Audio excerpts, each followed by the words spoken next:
Welcome to another episode of the Hallis Huddle Podcast. Here are your hosts, Rob Schwartz and Justin Oniemi, two Bears fans who decided talking into a microphone was better than shouting at their television.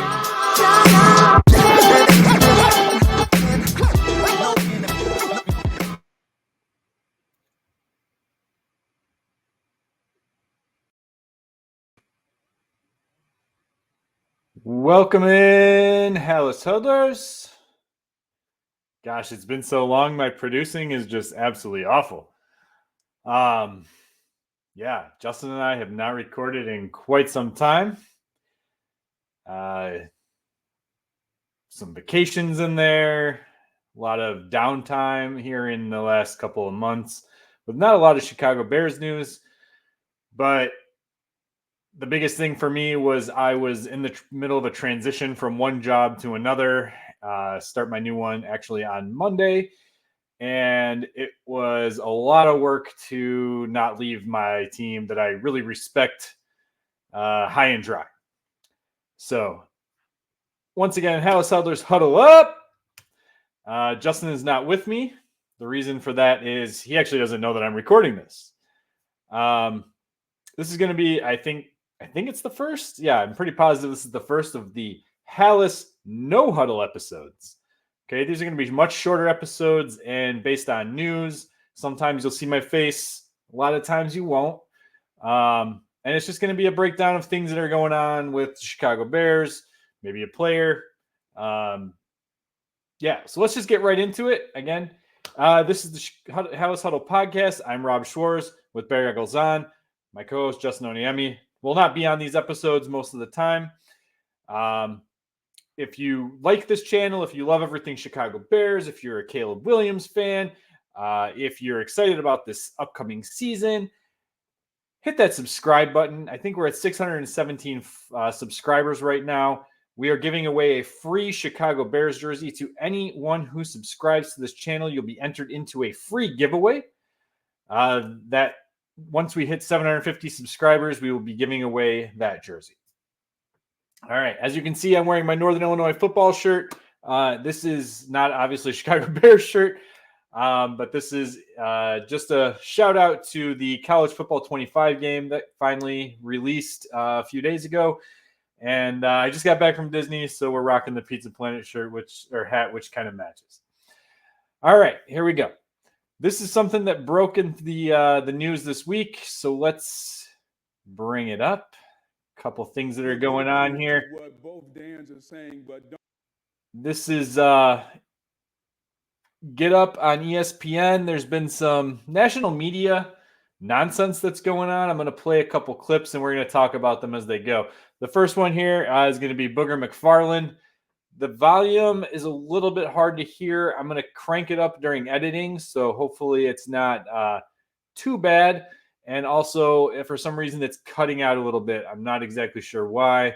But let's give this a go as we listen to hear what Booger has to say. There's some validity to what both Dans are saying, but don't be surprised if midway through the season, we're having a conversation very similar to what we had last year, meaning the number 2 pick, Jayden Daniels, looks better than the number 1 pick, Caleb Williams. All right. What? Come on.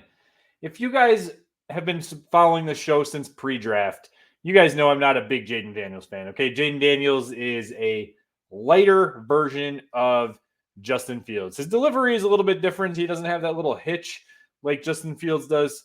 His release is slightly quicker than Justin Fields, but he's way smaller, guys, and he relies on his legs way too much. A lot of the passes that he had that went well were a lot because of his receivers. He was my QB4, if I recall correctly, going into this draft. Okay, it was Caleb Williams, consensus number 1 pick. Okay, Caleb Williams is the consensus number 1 pick by basically everyone. All right, in a tier of his own. Right, Drake May for me was my QB2 in a tier slightly below him.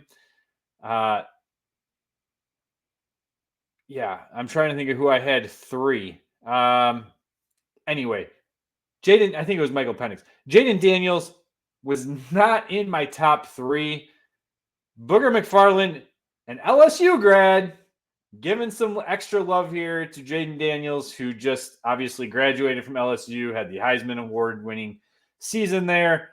Yeah, I just don't see it. And we'll get to a little bit here, but like to compare it to last year with CJ Stroud and Bryce Young. Okay, let's listen to the rest of this clip and we'll talk more about that in a second.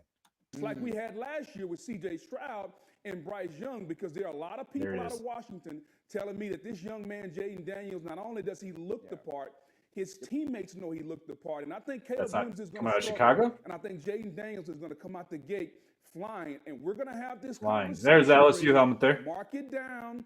July the 16th, whatever it is, it's 100 degrees. Did the Chicago Bears...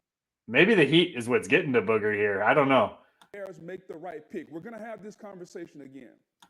I love Dan Orlovsky's face here. He is so confused on what Booger is saying here. Like, come on. All right. Guys, there's some... All right, let's bring me back up here. Okay.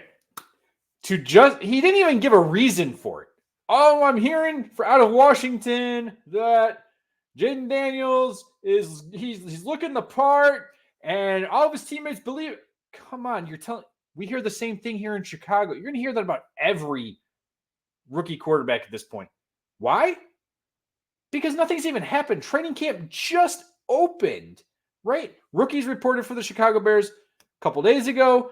Today was the first practice for the Chicago Bears. Yesterday was just press conferences. Today was the first practice for the Chicago Bears. Like, come on. I understand it's the downtime of the season, but the national media just loves to do this to this team. I'm sorry. The situation that Caleb Williams is in is unfounded, okay? He's the number 1 pick, but not because the Chicago Bears owned the number 1 pick, right? That was the Carolina Panthers pick. Chicago was 9th. Rome Odunze. Okay? He's got DJ Moore, Keenan Allen, Cole Kmet, DeAndre Swift, a decent offensive line, an offensive coordinator not named Luke Getsky, and Shane Waldron, who has a proven track record. Over in Washington, you got Cliff Kingsbury, who got fired from Arizona as their offensive coordinator. You got a defensive-minded coach in Dan Quinn. Terry McLaurin, I'm sorry, doesn't sniff, in my opinion, DJ Moore or Keenan Allen's jockstrap. Okay? Jahan Dotson, I'll take Rome Odunze over him, to be honest. I don't get it. Other than LSU, love, ESPN trying to generate buzz. But guess what, guys? It gets worse.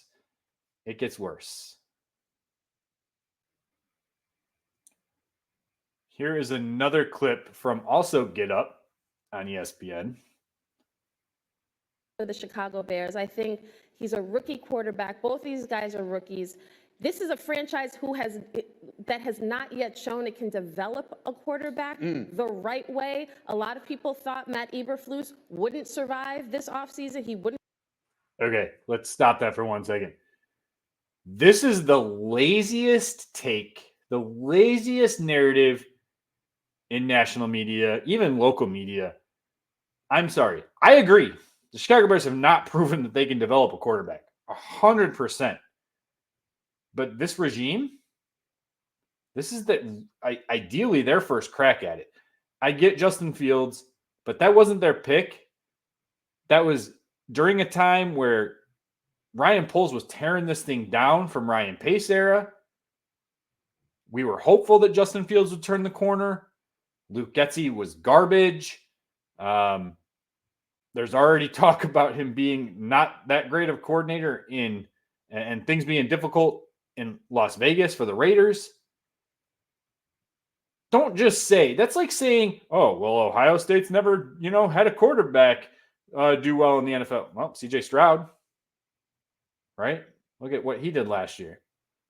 Okay. That could be said for any college team. And the lazy narrative of, well, they don't create quarterbacks. They can't produce quarterbacks. They'll never amount to anything in the NFL. And then eventually someone does, right? Well, let's give this regime a chance. It has nothing to do with ownership in this case. Things are pointing in the right direction. You have a first-round quarterback that you've never had in like forever. I don't think they've drafted a quarterback first overall in the franchise history. I'd have to double check on that, but I don't believe that to be the case. And here we go. Caleb Williams, number 1 overall. Consensus number 1. This is just bullshit. It's nonsense. But let's hear what else she's got to say.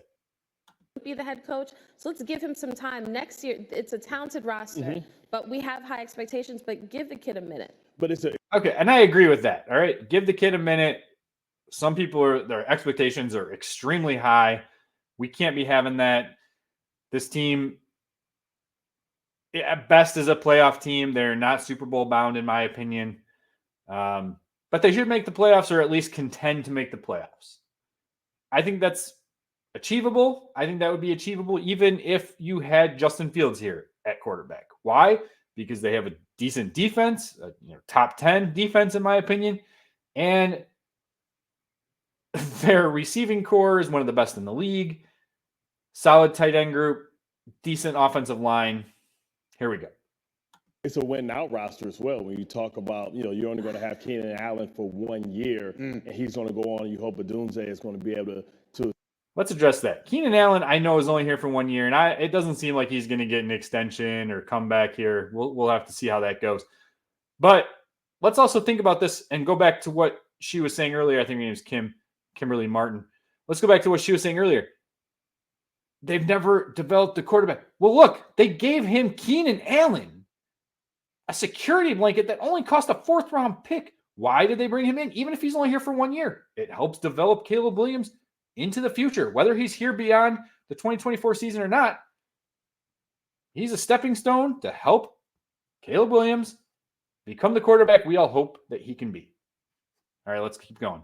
To make up the slack. I think this comes down to environments, right? And we talk about rookie quarterbacks, environment matters, right? You talk about, in Chicago, they have the better roster, of course, right? But we talk about winning a battle opposed to winning the war, because arguably this is probably the most talented team that Caleb Williams is going to have, because eventually these guys are going to want to get paid. They're going to start losing some of the talent. This is probably the worst team that Jayden Daniels is going to have. So you ask yourself, who do you trust more? Cliff Kingsbury developing a quarterback, or Matt Eberflus, who's coaching for his job? Because this goes south. Okay, stop. First of all, it's Matt Eberflus, not Eberflus. Okay, again, more national media hiccups. Why is it that Cliff Kingsbury, who's the offensive coordinator, is the one developing Jayden Daniels, but yet we're talking about Matt Eberflus, who's a defensive-minded coach, developing Caleb Williams?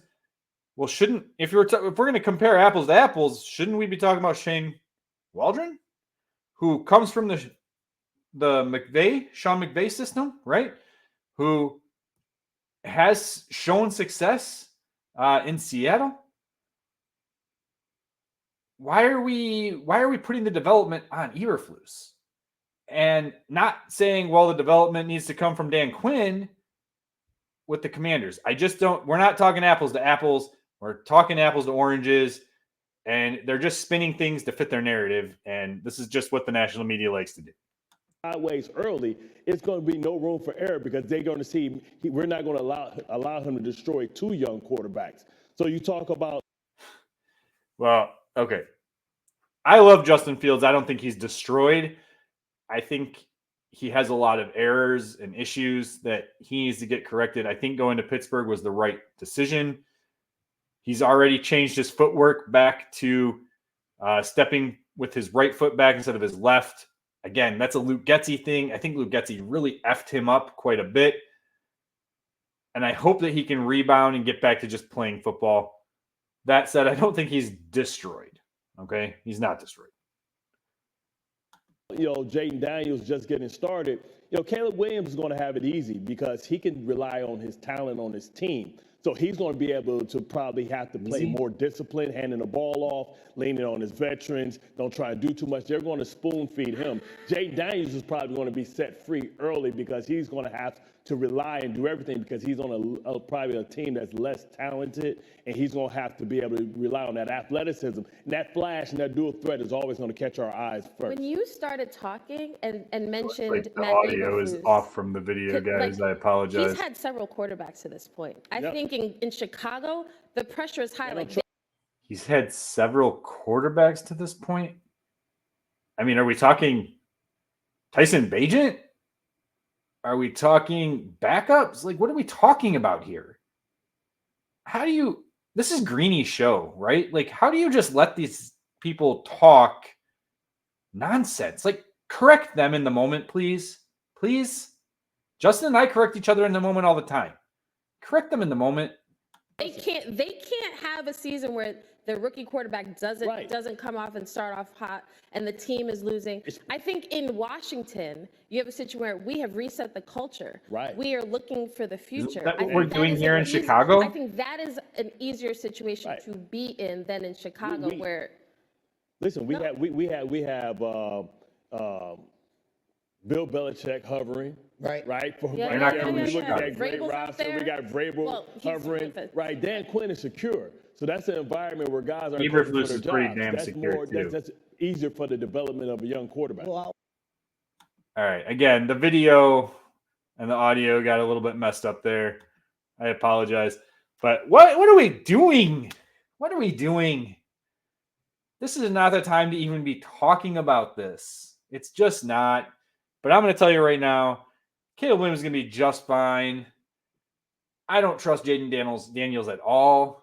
Give me Drake May over him any day of the week, please. I would have much rather seen him in Washington, which what I think is a better situation than what he got drafted into in New England.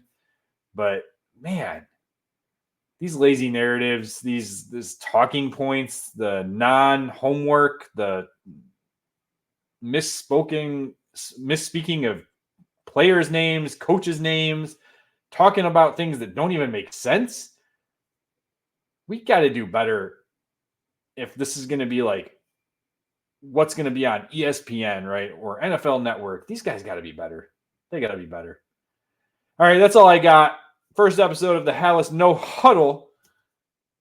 I'm sorry.